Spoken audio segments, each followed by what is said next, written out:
Nodding at Mizuki's comment, Ayaka said, I can only imagine the types of jobs they take on, in order to afford the equipment they're wearing. I don't think I've seen equipment like that in the guild. The adventurers didn't acknowledge any of the people in the line, only focusing on their job escorting the cart. Their behavior truly gave the impression of professionals in the field. I'd want to ask the guild what type of jobs would allow us to become like that in the future, but I think it'll be a long time before we reach the same level. They're definitely above level 10, if I were to just take a guess, Ayaka said as she watched the adventurers. While looking at them, she had a suspicion that the adventurers were well aware of Ayaka and Mizuki paying attention to them. Turning to look forward, Ayaka pushed the cart forward as the line moved. In the line of people, there were no adventurers that appeared at the same time as the ones that passed them by. Ayaka did eye some adventurers, though their equipment were ones that she had seen inside the guild and didn't have the same appearance of being something that cost a lot of guild points in order to purchase. She could see that the other adventurers also had carts with monsters stacked up. Just like Ayaka and Mizuki, some of the adventurers had horned rabbits. There were even monsters that looked similar to pigs, but with large tusks. What do you think those are?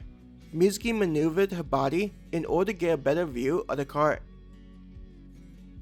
Ayaka shrugged. Probably something that shows up further away from the town, like the night wolves. Mizuki continued guessing. We should check out the board to see if those monsters are mentioned, and if we're at the level needed to take the job to subjugate them, Ayaka said in response to Mizuki's thought. Mizuki turned ahead to look at the cart that they had. What's up? Ayaka asked. If we're able to hunt monsters other than horned rabbits, do you think we should ask about whether we should get a larger cart? Mizuki wondered. Taking a moment to think about what Mizuki said, and then eyeing the pig-looking monsters, Ayaka said, if we're able to hunt those things, then I don't see a reason why we couldn't at least ask their opinion. She agreed with Mizuki, laughing. At least if we have a bigger cart, then we don't need to worry about coming back before it gets dark.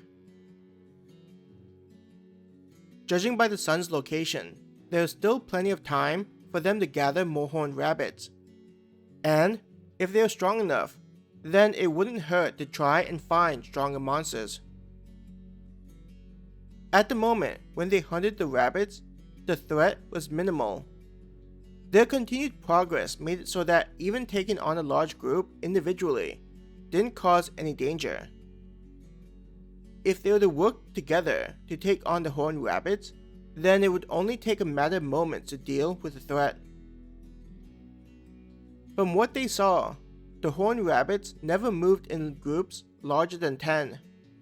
If they were to move in a large group, then it would likely be a rare occurrence with how long they'd been hunting for the things. This meant that it was becoming inefficient to hunt for the horned rabbits with how much time it took. If we're able to hunt tougher monsters, not only can we improve our fighting abilities, but we could earn guild points faster, Mizuki said as though anticipating what Ayaka was thinking about. It would be helpful for getting better equipment and gear. Ayaka grinned at Mizuki. Before long, they were at the front of the gate into the town. Getting both of the bracelets scanned and verified, the two passed through into the town. Though the streets were still busy, it was materially less compared to in the morning when they first started the day. There were also no merchants moving about with their goods in their carriages. With it being much later, the merchants that would have taken off to another location would have already left the town. Ayaka thought. The one we saw was probably the last one for the day.